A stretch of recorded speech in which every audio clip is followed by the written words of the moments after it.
Welcome.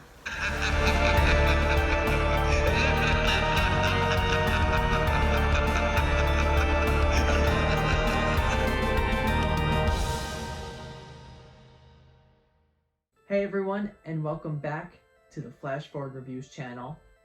I'm Ryan, and this is some of the best movies I watched while I was on vacation. There's going to be 3 titles here. I'm very excited to speak about each one. If you haven't seen the worst of what I watched, check it out. If you haven't seen the middle tier of ones that I was like, alright, this is pretty good, that has some issues that I found that just didn't reach this upper echelon, watch that review, because right now we're talking about the upper echelon, and we are going to be starting with the 1980 film The Changeling. Now, this one I've heard of before. I just never saw it, and every time I go to Barnes & Noble in the $5 movie bin, this movie is always there without fail, and I've been to like 2 or 3 other Barnes & Nobles since I bought it at the one I bought it at, and I've seen it at every single one. And I don't understand why it's in the $5 movie bin, because that is a steal. This is a excellent horror movie. It kind of treads the line between horror. It kind of feels like a thriller at some points, but this definitely lands more so in the realm of horror. I think right off the bat, the performances are excellent within this movie, but what I really love about it is its story. It is such an interesting plot. It's about a composer whose wife and daughter die in a car accident, and he moves to Seattle to this haunted place. And it's kind of discovering why it's haunted, who's the ghost that's haunting it, and it's such an interesting tale, and it unfolds in ways that you don't really expect it to, and it always left me on my toes. And whenever this big revelation happened, I was like, oh, like, that's cool. And then, some stuff around that will happen, and then we find out something else, and I'm like, oh, okay. I just found myself doing that a lot, and it leads to an ending that some might find a little disappointing, but I think it's the best way that the film could have ended, with everything that was presented. And after watching it, I started to read up more about it, and just the amount of different fan theories that there are, and that there possibly could have been 2 changelings instead of the one that's discussed in the movie. Just so many interesting things and layers to this movie, and I just absolutely loved watching it, experiencing it, and overall, I would give The Changeling a 9.25 out of 10, and of course, I recommend it. Alright, and we are now on to the second movie, which is The People Under the Stairs, that came out in 1991. Now, this film, of course, I've heard about, and I've had it on my shelf for a really long time. I bought it at Walmart for $5. I don't understand why all of these really good movies are $5, and then you have to pay $20 for, I don't know, Truth or Dare or Fantasy Island or crappy movies like that. But The People Under the Stairs, I thought on initial watch and in the first, I'd say about 20 minutes, that it was probably going to be in the mid-tier. I didn't think it was bad. I thought it was probably going to be a middle-tier movie. And I think the reason that I thought that was, I was thinking that it was going to be going in a direction that we've already seen before. But man, did it blow that expectation out of the water, because what I was in for was a thrill ride where I didn't even know what was going to be happening by the end of the movie. Fool is just such a great character who is so loving that you instantly just hold on to him as your protagonist, and you want to protect him. I mean, there were so many scenes where like something bad might have happened to Fool that I wanted to just like jump right in and protect him. He is just so good in this movie, and such a great protagonist that might be up there for one of my favorite protagonists in a movie. Just a character that you want to see make it. That's the best way to describe him. There's great social commentary within the movie. The killing within it is done pretty well. It's 1991, so we're not getting the best blood and gore effects that we could possibly get, and it is on the lower budget side of things, but I think we do get some pretty good kills within this movie. Yeah, I just think that there's some great characters that you really attach yourself to.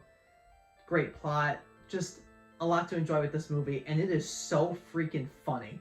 That by far is like one of the best things about it. Fool is a funny character, and he's just, you know, you love him, but even the other characters, even characters that you hate, there's some funny lines that they say. Let me tell you, I was cracking up throughout this entire movie, and even while saying that, there were moments that had me tense that were pretty freaky, so it does a great line of blending the horror and comedy aspects of it. So overall, I'd give The People Under the Stairs an 8.75 out of 10, and I do recommend it. I think it was really good. It's just a great movie, and I think you'd really enjoy it. And here we are with the last movie that is going to be discussed. And this one, I think, is going to be split 50-50 on people really like it or if people really hate it. Now, I'm on the side of really liking it, and that movie is, of course, Scare Me, which was made in 2020 and was directed by Josh Rubin. This film is very unique and strays away from what we would see in a conventional horror film that kind of discusses the topics that it does. So when you think about a movie that is about a cabin in the woods, the power goes out, and they're going to tell stories, scary stories to each other, that seems like the perfect introduction for an anthology film. But that is not what this movie is. Instead, it has our characters telling the story, and we watch them tell the story, and them do the actions of their characters, and sometimes we'll see something in the background that might go, you know, boo in the night. And I just absolutely loved it. I've never seen anything like it.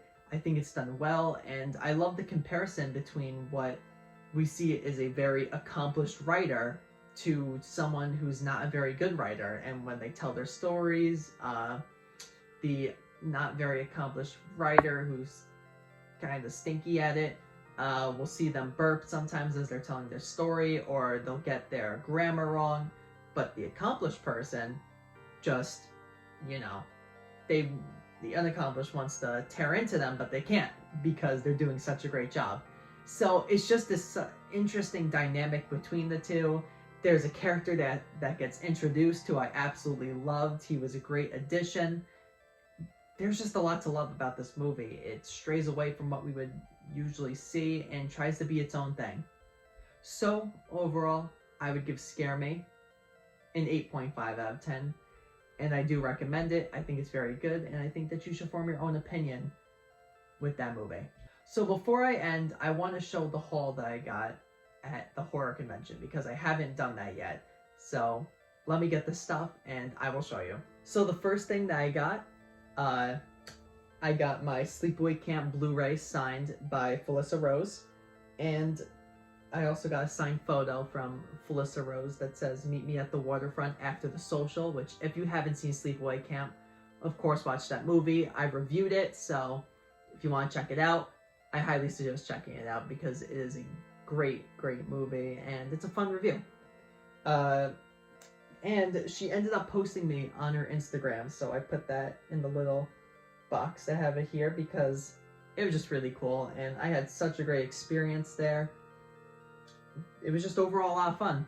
I also got, while I was there, a signed script from the Candyman, the original, of course, and Tony Todd's signature is on it. Unfortunately, he wasn't at the event, but this was being sold there, and I just could not leave it because I think this would look great in my room. So I got it, and I'll be adding some stuff with this soon. It looks a little bit bland right now, but what I'm going to be doing is I'm going to get a bunch of bees and put it all around it, and when I go to events and meet someone who is from the original Candyman, I'll have them sign a bee and I'll put it there, and I'll of course let you guys know whenever that happens so you could see it and see it as it gets updated into something that I think is going to be really cool.